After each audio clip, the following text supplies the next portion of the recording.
Umunsi wa kabiri. Ntabwo uri impanuka. Ndi umuremyi wawe. Natangiye kukwitaho uhereye ukiri mu nda. Yesaya igice cya 44 umurongo wa 2. Imana ntikora nk'umuntu ukina urusimbi. Ntabwo uri impanuka. Kuvuka kwawe ntabwo byavuye mu kwibeshya cyangwa mu gucikwa. Ubuzima bwawe ntabwo ari nk'imvura y'impangukano igwa utazi yivuye. Ababyeyi bawe bashobora kuba barakubyaye batabitekereje, ariko Imana yo yari yarabiteguye. Ntabwo yo yatunguwe no kuvuka kwawe kuko yari ibitegereje. Mbere yuko ababyeyi bawe bagusama, Imana yari igufite mu bitekerezo. Niyo banje kugutekereza. Ntabwo rero ari impanuka. Si ishaba, si amahirwe, si uruhurirane rw'ibintu kuba uyu munsi, uyu mwanya ubu uri muzima uhumeka. Uriho kuko Imana yagambiriye kukurema. Bibiliya iravuga ngo Uwiteka azasohoza umugambi amfitiye. Imana yari yaragennye buri kantu kose irema umubiri wawe. Niyo yatoranyije ibishaka, ubwoko uzavukamo, ibara ry'uruhu rwawe, imiterere y'umusatsi wawe n'ibindi byose bikuranga. Uko uteye niko yashakaga kumera.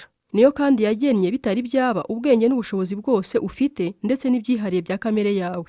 Bibiliya ivuga ngo uranzi wese imbere n'inyuma n'amagufa yanjye nta na rimwe uyobewe. Uzi neza uko naremwe akantu ku kandi. Uburyo naremeshejwe ubuhanga nkava mu busa nkavamo umuntu. Kubera ko Imana yakuremye ifite intego, niyo yagennye igihe uzavukira kandi ishyiraho iminsi uzamara. Yakoze gahunda y'iminsi yawe yose utarabaho. Ihitamo neza igihe uzavukira n'igihe uzapfira. Bibiliya bivuga neza ngo nkiri urusoro amaso yawe yarandebaga. Wagennye iby'iminsi yanjye yose imbere y'uko mvuka. Buri umwe muri yo wanditse mu gitabo cyawe. Imana yateganyije n'aho uzavukira n'aho uzaba ikurikije imigambi yayo ku buzima bwawe. Ubwoko bwawe n'igihugu cyawe ntabwo ari impanuka. Nta kintu na kimwe kikwerekeye yasize inyuma itagiteganije. Imana yateguye ibyo byose kubw'umugambi wayo. Bibiliya iravuga ngo Imana yaremye amahanga yose y'abantu ibakomoye ku muntu umwe, buri shyanga irigenera igihe cyaryo kandi ibakatira ingabano z'aho batuye. Nta kintu na kimwe mu buzima bwawe cyapfuye kubaho. Byose bifite intego. Igitangaje kurutaho, Imana yagennye uburyo uzavuka. Uko wavutse uko ariko kose, cyangwa ababyeyi bakubyaye uko baba bameze kose, Imana yari ifite umugambi ikurema.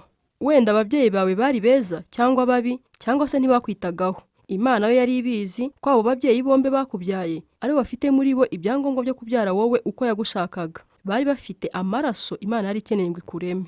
Hariho ababyeyi batemewe n'amategeko, ariko nta mwana utemewe n'amategeko ubaho. Hari abana bavutse batunguye ababyeyi kuko batabateganyaga, ariko Imana yo ntiyatunguwe. Imigambi y'Imana yasohoreye muri uko kwibeshya, kabone n'uwaba yaravutse biturutse mu cyaha.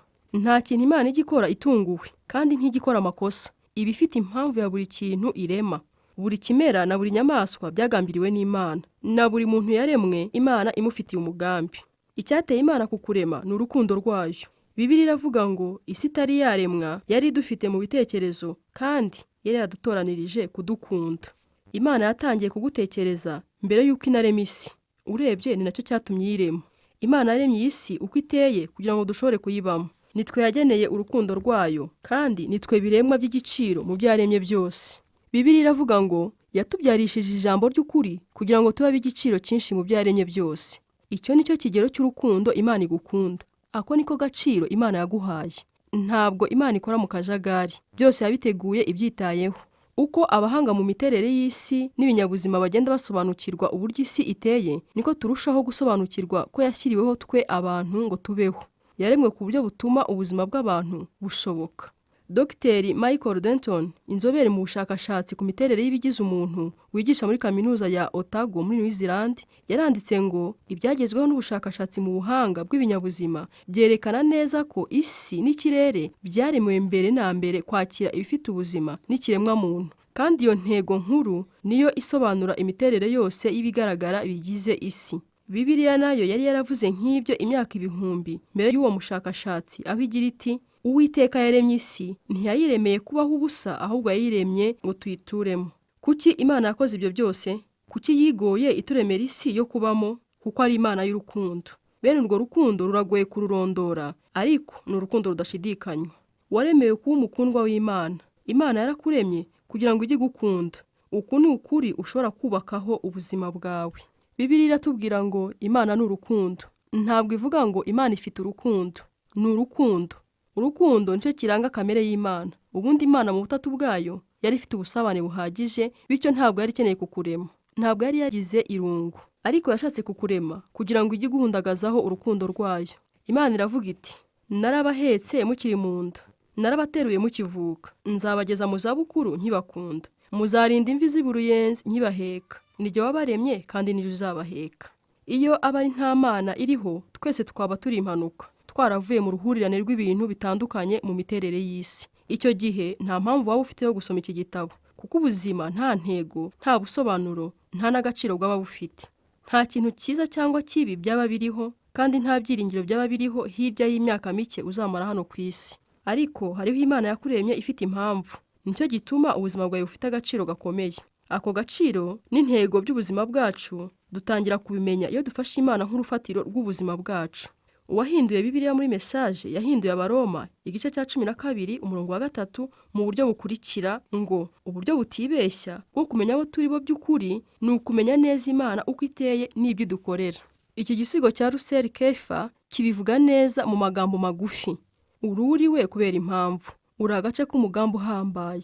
Uri w'igiciro kandi waremwe mu buryo bwihariye. Mugabo mugore w'inyamibwa kuyaguhanze. Uko usa kose bigira imvano, iyakubumbye ntiyibeshye, igihe ugusobe kukiri iyo mu nda, ukavuka uri uko yagenye kuba.